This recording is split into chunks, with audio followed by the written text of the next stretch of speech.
আল্লাহ পাক বলছেন ওয়ামা খালাকতুল জিন্না ওয়াল ইনসা ইল্লা লিয়াবুদুন বা'দা আউযু বিল্লাহি মিনাশ শাইতানির রাজিম ওয়ামা খালাকতুল জিন্না ওয়াল ইনসা ইল্লা লিয়াবুদুন। আল্লাহ পাক আপনাকে আমাকে প্রথম যে দায়িত্ব দিচ্ছেন সেটা হচ্ছে এই, আমি মুসলিম আমি নারী হই, পুরুষ হই, যুবক হই, যুবতী হই, যেই হই না কেন, আল্লাহ পাক আমাকে বলছেন ওয়ামা খালাকতুল জিন্না ওয়াল ইনসা ইল্লা লিয়াবুদুন।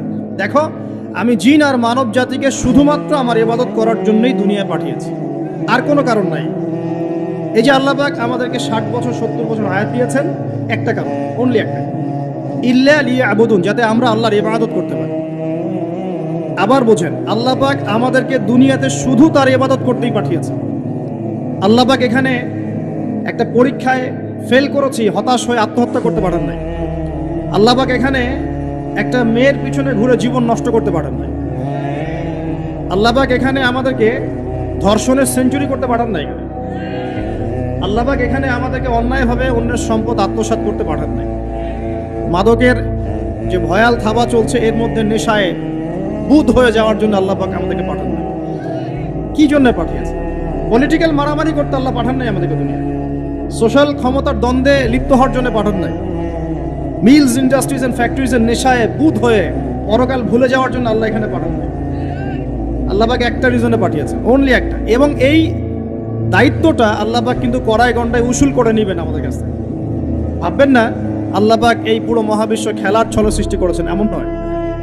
আল্লাহ পাক বলছেন আমি এই মহাবিশ্বকে খেলার ছলে সৃষ্টি করি নাই।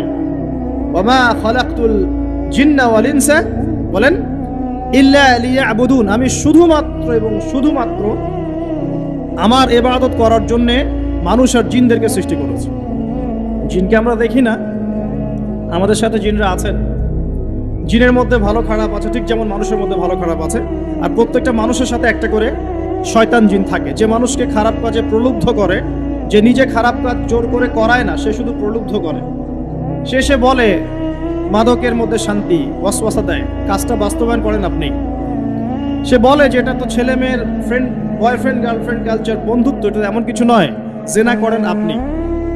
সে বোঝায় যে টাকা পয়সা আর্ন করতে হবে, বউ বাচ্চাকে সিকিউর করতে হবে, সুদটা খান আপনি। সে বুঝায় যে তুই তো একসময় চলে যাবি, সন্তানদের জন্য কি রেখে গেলি, তখন ঘুষটা খান আপনি। সে বুঝায় যে অন্যের সম্পদ যদি আত্মসাৎও করি, শেষ বয়সে কাবা ঘরে গিয়ে হজ করে নিব, ব্যাস, দ্যাটস অল, আমার পুরো আমল নামা চকচকা হয়ে যাবে। এভাবে শয়তান ওয়াসওয়াসা দেয়, কিন্তু কাজটা করি আমরা। কোনো সময় কোনো সময় শয়তান দাড়ি টুপি পাগড়ি জুব্বাওয়ালা মানুষকেও নেক্সট স্রোতে ধোকা দেয়। কোন স্রোতে? এদেরকে বদ স্রোতে ধোকা দেয় না, নেক্সট স্রোতে ধোকা দেয়। সে একটা কাজকে কল্যাণ খায়ের মনে করেই এমন কিছু করে যেটা শয়তান তার সামনে ফুটিয়ে তোলে নেক হিসেবে, কিন্তু আসলে এর পিছনে একটা খারাপ উদ্দেশ্য ছিল। দাড়ি টুপিওয়ালা মানুষকে নেক্সট স্রোতে শয়তান ধোকা দিয়ে ফেলে। কোনো সময় ভিতরে অহংকার জন্ম দিয়ে দেয়, কোনো সময় ডিগ্রি সার্টিফিকেটের কামান্ড নিয়ে আসে, কোনো সময় নারী দিয়ে পথভ্রষ্ট করে ফেলে, আর কোনো সময় অর্থের প্রলোভন দিয়ে পথভ্রষ্ট করে। তো শয়তান কিন্তু কাউকে ছাড়ে না। আমি মূল জায়গায় আসি। প্রথম যে জিনিসটা এই বিশ্বটাকে ধ্বংস করছে এটা হলো বস্তুবাদিতা, যেটা আমাদের এই সমাজের মধ্যে এখন রন্ধ্রে রন্ধ্রে ঢুকে গেছে। আমি বলছি বারবার, স্ট্যাটাস অর্জন করতে কোনো সমস্যা নেই, কিন্তু যদি এই স্ট্যাটাস আমাকে আমার পরকালীন গোল থেকে সরিয়ে দেয়, তখনই সমস্যা। কারণ মৌত কাউকে ছাড়বে না, কবরও কাউকে ছাড়বে না, কিয়ামতের মাঠও কাউকে ছাড়বে না। আর আল্লাহ পাকের সামনে আমাদের সবাইকে ইন্ডিভিজুয়ালি হিসেব দিতে হবে, একজন একজন করে। এমন নয় 10 জন আসবে, তারপর 10 জন, তারপর 10 জন। নো, আব্দুল্লাহ তুমি আসো, আব্দুর রহমান তুমি আসো, এই মুহাম্মদ তুমি আসো, এই দাউদ তুমি আসো, একজন একজন। সো এই জিনিসটা যদি আমার মাথায় থাকে, তাহলে আমি কিন্তু বস্তুবাদী হতে পারবো না। আমি বলছি দুনিয়া আমার প্রয়োজন। আল্লাহ পাক কি বলেছেন? এই দুনিয়া হচ্ছে সিজনুল লিল মুমিন, নবীজি বলছেন, আর দুনিয়া সিজনুল লিল মুমিন, দুনিয়া মুমিনদের জন্য কারাগার। কারাগার মানে যেখানে আমি স্বতন্ত্র স্বাধীন নই। এখানে প্রশাসন অনেক ভাই বোন আছেন, তারা জানেন কারাগার কি জিনিস, আর যারা 2-1 বার যাওয়া আসা করেছে ওরা জানে কি জিনিস। এখানে আপনার কোনো ব্যক্তি স্বাধীনতা নাই। আপনি আপনার ইস্তেঞ্জা করবেন, শিশি যেতে পারবেন না, আপনি পারমিশন নিতে হবে, তারা নিয়ে যাবে, তারপরে যেতে পারবেন, তাও হ্যান্ডকাপ পরিয়ে। দুনিয়া সিজনুল লিল মুমিন, দুনিয়া মুমিনদের কারাগার। এখানে আপনি খেতে পারবেন না, খাবার আসবে তারপর খাবেন। ঘুমাতে পারবেন না, যখন ঘুমানোর আদেশ দিবে তখন ঘুমাতে পারবেন। তাও কতক্ষণ ঘুমাবেন তাও ফিক্স করা। মানে কারাগার মানে কি? যেখানে আপনার ব্যক্তির স্বাধীনতা চলে না, যেখানে আমি চলবো একটা সিস্টেমের আওতায়। এখন নবীজি বলছেন দুনিয়াটাই হচ্ছে কারাগার। তাহলে এই দুনিয়ায় কেমন করে আমি প্রবৃত্তির দাসত্ব করতে পারি? কেমন করে আমি আল্লাহকে ভুলে নামাজ বাদ দিতে পারি? কেমন করে জাকাত সেই কবে ফরজ হয়েছে, মিল ইন্ডাস্ট্রিজ ফ্যাক্টরিজ করেছি, জাকাত দেই না। রমজান মাস যায় আসে যায় আসে যায় আসে, রোজাও রাখি না, তারাবি পড়তে পারি না। কোরআন আমার সামনে মানুষ তেলাওয়াত করে, কোরআন আমার ঘরে পড়ে আছে, শেলফের উপরে ধুলাও আছে, শেলফের উপরে কোরআন ধুলাওয়ালা, ধুলো মাখা। কোরআন পড়ার তৌফিক হয় না, নবীর হাদিসগুলো চর্চা করার তৌফিক হচ্ছে না, ইসলামিক বইপত্র পড়তে পারি না। এই কারাগারের জীবনে বসি আমি একটা মেয়ের পিছনে দৌড়াচ্ছি, মাদক খাচ্ছি, জেনা করছি, কোনো সময় ধর্ষণ করছি, কোনো সময় সুদ খাচ্ছি, ঘুষ খাচ্ছি, দুর্নীতি করছি। এই কারাগারের জীবনে বসি, যেখানে আমার কোনো ব্যক্তি স্বাধীনতা নাই। তাহলে কারাগারের জীবনের মেয়াদ যখন শেষ হবে, যখন তাকে এখান থেকে বের করে নিয়ে আসা হবে, অর্থাৎ মৃত্যু, তখন তার সাথে কিরকম রিমান্ডে আচরণ করা হবে এটা ভালো করে বুঝে নেন। নবীজি বলছেন দুনিয়া সিজনুল লিল মুমিন ওয়াল জান্নাতু লিল কাফির। কাফেরদের জন্য, মুশরিকদের জন্য এই দুনিয়াটা হচ্ছে জান্নাত। জান্নাত মানে কি? যা ইচ্ছা তাই করতে পারবেন। জান্নাত মানে কি? আপনি চাচ্ছেন আল্লাহ আমি এখন একটা খামর চাই, শরাব আপনার সামনে হাজির, চিন্তা করার সাথে সাথে।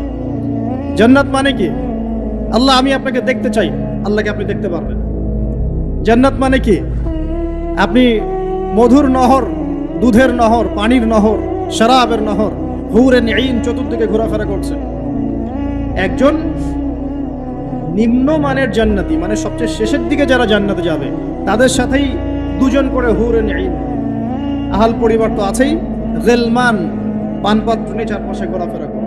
জান্নাত মানে কি? যেখানে যা ইচ্ছা তাই করা যাবে, বলার কেউ নাই, বাধা দেওয়ার কেউ নাই, সেখানে কোনো মৃত্যু নাই, সেখানে কোনো অহেতুক কথাবার্তাও নাই, কোনো গাল গল্প নাই, কোনো মিথ্যা নাই, কষ্টের ক্লেশ মাত্র নাই। থুতু ফেলতে হবে না। জান্নাত মানে থুতু ফেলতে হবে না। জান্নাত মানে হাঁচি হবে না, নাক ঝাড়তে হবে না। জান্নাত মানে ইস্তেঞ্জা, পেশাব পায়খানা করার টেনশন নাই। মানুষ খাবার খাবে, একটা ঢেকুর তুলবে, ব্যাস খাবার হজম হয়ে গেছে। আর জান্নাতের সবচেয়ে বড় বিষয়টা কি? আল্লাহ পাককে আমরা এই চোখ দিয়ে দেখতে পারবো। আর তার সমকক্ষ একটা বিষয় হচ্ছে আল্লাহ পাক বলে দিবেন যে আমি তোমাদের সবার উপর সন্তুষ্ট হয়ে গেলাম, যাও কোনোদিন অসন্তুষ্ট হবে। ব্যাস, দ্যাটস অল। এখন আপনি যত কিছুই করেন এই বস্তুবাদী জীবনে, মনে একটা ভয় থেকে যাবে। আপনি বিশ্ব নেতা হয়েছেন, বড় শিল্পপতি হয়েছেন, পলিটিশিয়ান হয়েছেন, ইকোনমিস্ট হয়েছেন, মনে একটা ভয় থেকে যাবে যে মরতে আমাকে হবেই, আল্লাহ আমাকে ধরবেই, হিসেব আমাকে দেওয়া লাগবেই, কবরে আমাকে একাই যাওয়া লাগবেই, আমাকে কিয়ামতের মাঠে দাঁড়াতে হবে আল্লাহর সামনে।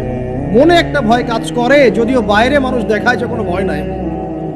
মানুষ বাইরে অভিনয় করে, মানুষ সমাজের মানুষের সাথে বাইরে একটা অভিনয় করে। কোনো ক্ষেত্রে আমরা নিজেরাই নিজেদের সাথে অভিনয় করি। কথা সাহিত্যিক হুমায়ুন আহমেদের নাম শুনেছেন? ইন্তেকাল করেছেন। একটা সময় ছিল আমরা স্কুলে পড়তাম, কলেজে পড়তাম, মাঝে মাঝে টুকটাক এ ধরনের কিতাব বইপত্র পড়া হয়েছে। হিমু, মিসির আলী এইসব পড়া হয়েছে। শরৎচন্দ্র, বঙ্কিমচন্দ্র, রবীন্দ্রনাথ, নজরুলের কবিতাগুলো, ইভেন শেক্সপিয়ার, অ্যাডাম স্মিথ সহ, যিনি অর্থনীতির জনক। যাই হোক, তিনি তার বইয়ের মধ্যে লিখেছিলেন যে এই পুরো দুনিয়াটা হচ্ছে অভিনয়ের মঞ্চ। কথা সাহিত্যিক তিনি বলছেন তার মতো করে এই পুরো দুনিয়াটাই অভিনয়ের মঞ্চ, আর আমরা সবাই নিজ নিজ জায়গায় অন্যের সাথে অভিনয় করছি। কোনো ক্ষেত্রে আমরা নিজেদের সাথে অভিনয় করছি। তিনি বলছিলেন আমরা সবাই অভিনেতা, আর সবচেয়ে বড় অভিনেতা হচ্ছে পলিটিশিয়ান, কারণ তাদেরকে অনেক বড় মঞ্চ অভিনয় করতে হয়। এটা আমার কথা না, হুমায়ুন আহমেদের কথা, পড়ে দেখেন তো। আল্লাহ পাক পাঠিয়েছেন তার ইবাদত করতে, আর এই বস্তুবাদী জগৎ আমাদেরকে ভুলিয়ে দিল কিভাবে? কয়েকটা প্রলোভন দিল। প্রথম প্রলোভন হচ্ছে টাকা, তারপরে জীবনে কি করব, প্রতিষ্ঠিত হওয়ার চিন্তা, তারপরে চাই আরো চাই, এই একটা আকীদা দর্শন, তারপরে আমার স্ত্রী সন্তান আহাল পরিবারের কি হবে। আর আরেকটা দর্শন আছে, এটাকে বলে চারবাক দর্শন। এবং দুঃখের সাথে বলতে হয়, আমাদের রবীন্দ্রনাথ ঠাকুর কিন্তু এই দর্শনের মানুষ ছিলেন। চারবাক কিরকম, তার কবিতা পড়লে দেখবেন লিখে আছে, দুহাতে যা পাও হাত পেতে নাও, দুহাতে যা পাও হাত পেতে নাও, বাকির খাতা শূন্য থাক, বাকির খাতা শূন্য থাক। ঠিক চারবাক দর্শন, এটা ফিলোসফি পড়েছেন, এখানে অনেক টিচারও আছেন আমি জানি, তারা এই কথাগুলো বুঝবেন। চারবাক দর্শন কেমন, ঋণ করে ঘি খাও, ঋণ করে ঘি খাও, যতদিন বাঁচবে সুখে বাঁচবে, এটা হলো চারবাক দর্শন। তো দুহাতে যা পাও হাত পেতে নাও, বাকির খাতা শূন্য থাক, মিল আছে না? ঋণ করে হলেও ঘি খান, যেভাবে হোক ঘি খান, মানে ঋণ করে হলেও ঘি খান, যতদিন বাঁচবেন সুখে বাঁচবেন। তাহলে এই দর্শনগুলো বস্তুবাদী না? বুঝতে পারছেন কিনা? মেটেরিয়ালিজম, বস্তুবাদিতা, মানে আপনি চোখের সামনে যা দেখছেন এই দুনিয়া, যেভাবে হোক অর্জন করে নেন, বাকির খাতা শূন্য থাক। ইসলামিক কনসেপ্ট এ টোটাল ডিফারেন্ট কনসেপ্ট।